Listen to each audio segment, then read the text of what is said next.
If you're a white woman that listens to true crime podcasts, then everybody you encounter is a serial killer.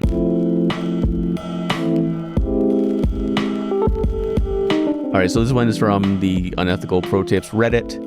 Ladies, if you're having a casual sexual encounter, tell the guy that no other man has made you come from oral/penis and vagina/whatever it is you want him to do. He'll probably take it as a challenge. When he gets you off, act impressed like this is the first time it's ever happened. It gives him a nice sense of achievement, and you have nice orgasms. I mean, this one's not like that bad. This is like a white lie. What I mean? Like if a guy doesn't make you orgasm and you're like, oh, like no, like I never orgasm to make him feel better. I think you're sacrificing your enjoyment from that, like that intimacy or whatever. Mm-hmm. This is kind of like the opposite. If you're like, no guy's ever, made me come, and then, he does. If you're going into this with just like the intention of making him feel good about himself, I mean, I don't think that that's that harmful of a lie, I suppose. Mm-hmm. This seems like a win-win scenario, only slightly unethical. I mean, yeah, it's deceptive, but I wouldn't say that it's like it's not malicious. Uh-huh. This is just kind of cute. It's kind of a cute little unethical protest. Yeah, we'll start it out cute, and we'll move slowly into dark and depraved. So next up, this is just a general sentiment that I saw on there, and it's basically just wear a uniform to get access anywhere. You can dress like the press. You can dress like maintenance. As long as you walk in there and you look the part, the people just trust you. And you can get in anywhere. I think that this is more or less true, but I would honestly actually take it a step further, and you'd be surprised how many things you can get away with if you just do them confidently. Yes. If you put on like a vague uniform or a uniform or whatever, and you're like real like skeezy about it, like you will be noticed immediately. But if you just like act like you're supposed to be there, I think that actually is maybe just as powerful. Right, and that's because 99% of the time, if somebody shows up at a place and says, hey, I'm here to fix this thing or whatever, and they have the uniform and they say they're here to fix the thing, well, your mind's never going to say, are they just faking it? I'll take this at face value. They must be genuine. Yeah, I mean, I used to work at Olive Garden, and one time I came into the kitchen and there was a guy on a ladder that I had never seen before, like with the kind of like looking inside the ceiling, and I was like, yeah, fucking must be here for some maintenance. Why would I question that? You know what I mean? So it's kind of like, yeah, I think this one's probably pretty true for like spy movies and shit like that. Maintenance is always the way to go, because a maintenance person is somebody that the staff is not familiar with. Mm-hmm. Like if somebody walked in and like got on the line with me to like cook with me and I had never seen them before, like they could be wearing the Olive Garden shirt and I'm immediately being like, who the fuck are you? Right.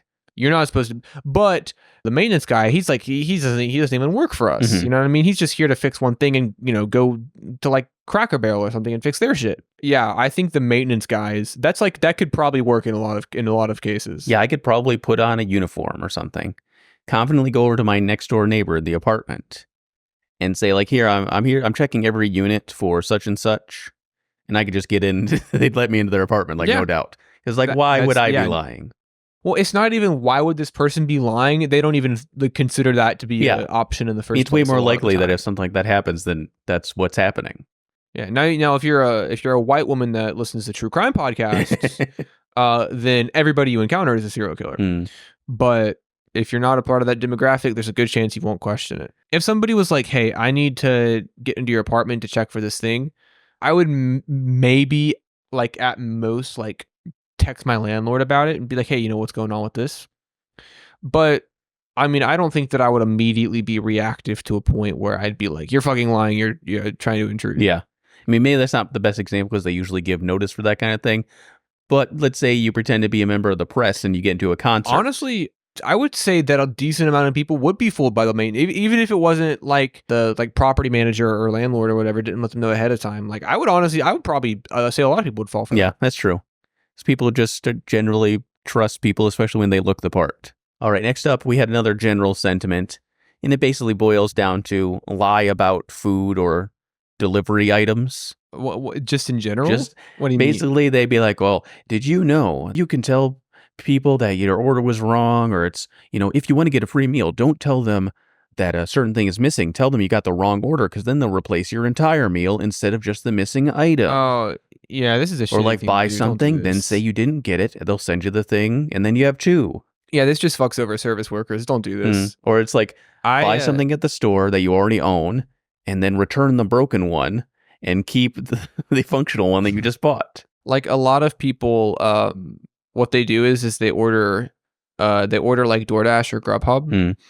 And then they're like, I never got my food when they very much did. Yeah. That like really fucks over the driver. Like it puts them in a very compromising position. All for what? Some free fucking food? Like a fucking free Big Mac meal? Well, Don't do that. That's why this is so unethical, because you're actually hurting another person in this. Yeah, this is the first one where I'm like, oh, you don't do this. Like, if you want to fucking pretend to be a janitor, dude, who cares? Yeah, like whatever. You'll probably get caught, but it's funny. I don't care. Now, if you're doing it to hurt somebody, that's a whole different thing. Yeah, but I don't know. As far as the food thief is concerned, who cares who delivered their food or what their consequence is? Because I get what I want for free. Yeah, like I mean, just recently I got Domino's and I had like an unwanted topping on my pizza, and I basically just call the store and say, hey, I ordered this and I actually got this instead, and they're just pretty much no questions asked. They'll just say, okay, we'll just send a replacement out to you. And it's like, what's to stop me from just lying and saying and getting free food? I've worked at a lot of pizza places, and a lot of the time it's just easier to just put up with it than to like fight them on it. Well, yeah, I mean, because they can't really verify like, oh, did we actually mess up the order? Well, people will like pretend to be like offended over, like they're like, you're accusing me of lying when they are lying. But a lot of the time it's just easier to just like not, like, even if they're lying, it's just easier to be like, okay, fucking whatever, here's your new medium pizza. Yeah. There were some times where like we'd get repeat offenders. And we would just be like, hey, dude, no, we're not playing this game. We're not doing this dance.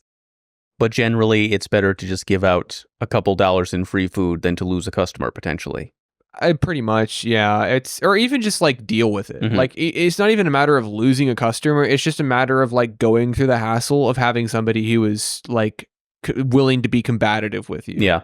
It's better just to fucking be like, okay, fine, I'll fucking remake it. Jesus Christ. All right, next up.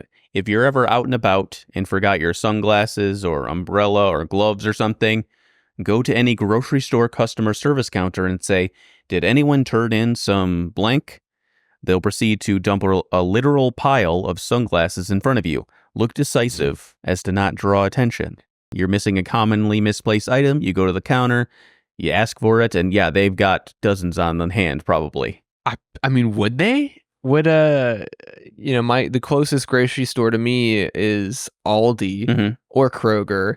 I mean, I can't imagine that Aldi's just got like a box of lost sunglasses, right? I mean, I guess it depends on where you live or what time of the year it is. I mean, even if they did, that's a bit of a hassle, right? Oh, I forgot my sunglasses. I would have stopped by the closest grocery store and just hope to God that I'll lie. I mean, it's worth just hope that they have a. Yeah, it's worth checking though if you're like, oh shit, I don't have something. Well, I don't know if it's worth going out of. I don't know if it's worth going out of my way. Well, let's say you're at the grocery store already. And you're like, oh, it's raining. Oh, that's no. We can't move the goalposts on this. All it man. says is if you're out and about and forgot something, go to any grocery store. It's just like, oh yeah, just go to the closest one and be like, hey, you guys have any? Well, it's like, why buy new sunglasses when they probably got sunglasses in their lost and found? Then they pull them out and you say, oh, yep, these are my sunglasses. Thank you. I guess I didn't think about the fact that sunglasses would be like just sort of like stockpiled in the lost and found of a grocery store. I just got a crazy notification. Hunter Biden played Fleet Foxes while receiving a lap dance and smoking crack, dancer testifies. So big PR boost for Fleet Foxes. Go check out that self-titled, right? But yeah, I don't know. This seems like a really big hassle for something that's like a super minor inconvenience. Like I view going to the grocery store as a minor inconvenience sometimes. So if I've forgotten my sunglasses, I would just take the loss. Well, clearly, Mel, you're not a criminal mastermind. I'm not a true hustler, I guess. A true hustler would a penny saved is a penny earned. You're too ethical, I'm afraid. Yeah, unfortunately, this just isn't for me. And lastly, we have save business cards of people you don't like. If you ever hit a parked car accidentally, just write sorry on the back and leave it on their windshield. I I can't even tell you the last time somebody gave me a business card. I mean, what are the odds that I've got a whole stack of business cards from like my enemies? Well, if That's you're like a frugal cutthroat business guy, you've got your enemy's cards. this one. This one is not for me. This is obviously for somebody that lives in a very different world than me. Because I have accumulated a total of 0 business cards over the past like 3 years. So maybe you can't relate to this, I but can't. would you agree that it's pretty fucking diabolical? I would say that like in a place like New York, like this is actually probably a decent little, or like Chicago, like a decent like a hack, but that's it. But if I ever make business cards, I'm gonna write on there like, if I accidentally hit your car while I was parked, no, I didn't. It's my contingency plan. Get fucked, idiot. Subscribe for more videos and shorts from The Long Couch. Follow the link in the description below to stream full episodes on Spotify. And keep up with Carl and Mel on Instagram and Twitter.